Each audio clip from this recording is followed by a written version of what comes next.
Hello, I'm going to be doing a newborn assessment on this pillow. First, okay, so we just got baby from mom delivered. We dry baby off and blanket. And now I have a scale here. I'm going to cover the scale with a blanket to keep the baby's thermoregulation. They lose heat very easily. I'm going to clear out the scale. I'm going to place the baby on the scale, and I'm going to get pounds and ounces, and also kilograms and grams. Then I'm going to take baby off scale, and I'm going to get the baby's height using a measuring tape, starting from the baby's head to the buttocks, and from the buttocks down to the bottom of the foot. Okay, and that's going to be in centimeters and in inches. So now I'm going to do some vitals on my baby. Not my baby, but the baby. I'm going to first listen to the baby's heart sounds. So we have our aortic, pulmonic, second pulmonic, mitral, and tricuspid. Then I'm also going to listen to the baby's respiratory, to the lungs, and yes. Then I'm going to pick the baby up and listen to the back of the lungs. There might be some fluid sounds, which is normal because the baby was just delivered out of the amniotic fluid. So counting the respiration rates, it should be anywhere between 30 and 60. And checking the heart rate with the apical pulse, I'll get anywhere between 120 to 160. That is normal.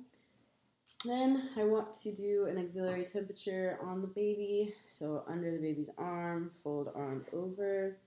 We've got to hold it there so we can get an accurate reading. It'll be anywhere between 36.5 to 37.5 degrees Celsius. And then we want to check the baby's blood pressure. The cuff goes around the baby's calf. And then also the pulse ox, we want that anywhere between 92 to 100%.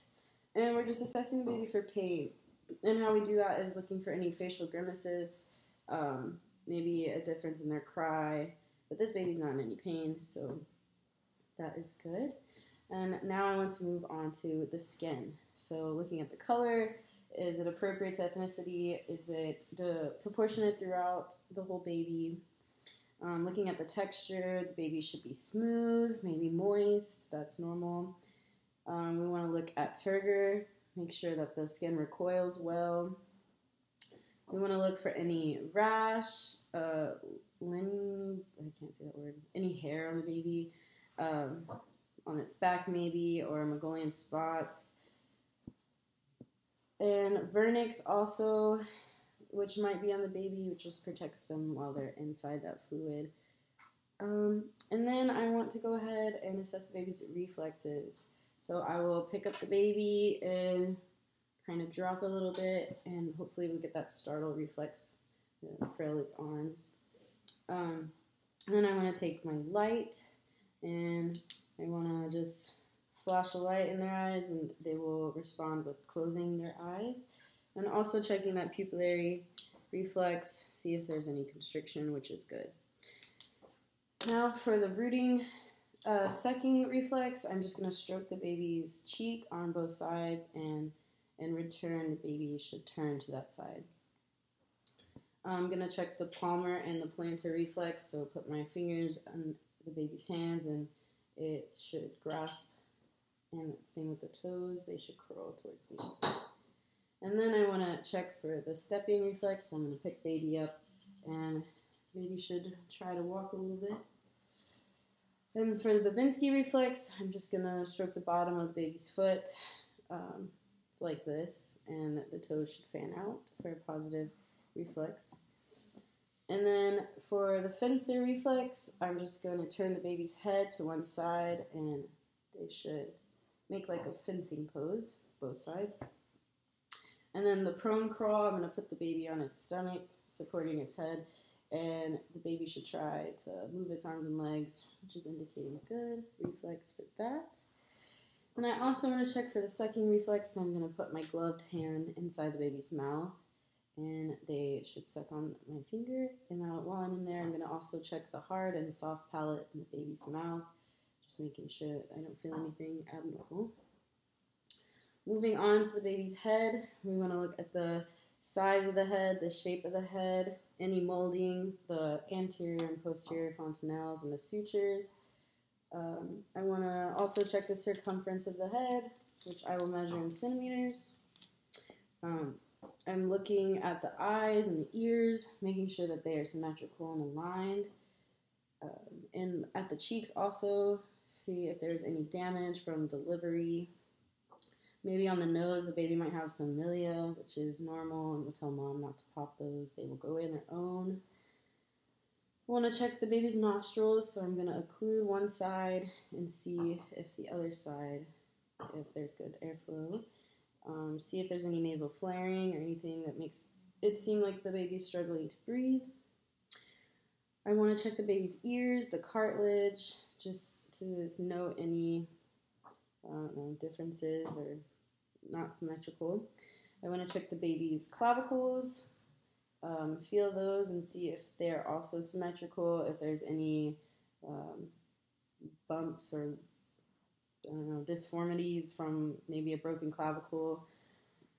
And then I'm going to move down. I'm going to do circumference of the chest in centimeters. I'm going to look at the expansion, see if there's any retraction. I'm going to look at the baby's nipples, see if they're symmetrical in the placement of them. And then I want to also look at the baby's abdomen. So I'll also do a circumference measure of the abdomen in centimeters.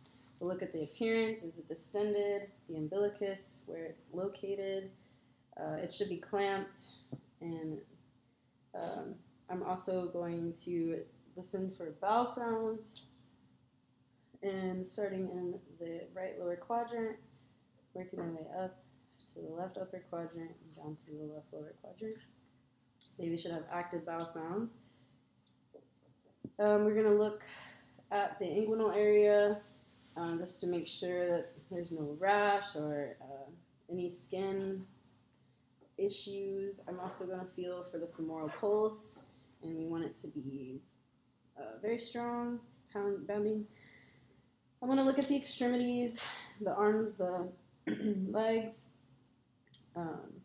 just general. The hands and feet might be a little blue because the circulation is still making its way down.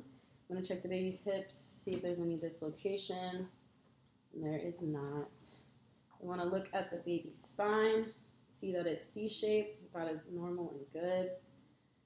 Look at also see if there's any signs of jaundice, some yellowing of the skin. We'll also get a lab, a bilirubin lab, to see that, along with a regular like CBC, maybe a glucose test. I want to know, this baby hasn't had the first bowel movement, but the first bowel movement is a sticky, pasty color, might be dark and tarry. And then urine also, they should be using the first day of life, maybe like 1 diaper, 1 to 4, and then as a couple days go by, up to like 6 to 10 a day. I want to check the baby's genitalia. If this was a boy baby, I would be checking the penis, the scrotum, and the testes to make sure that they are dropped and everything just looks normal. And if this was a female, I would check the mons, the clitoris, and the vagina.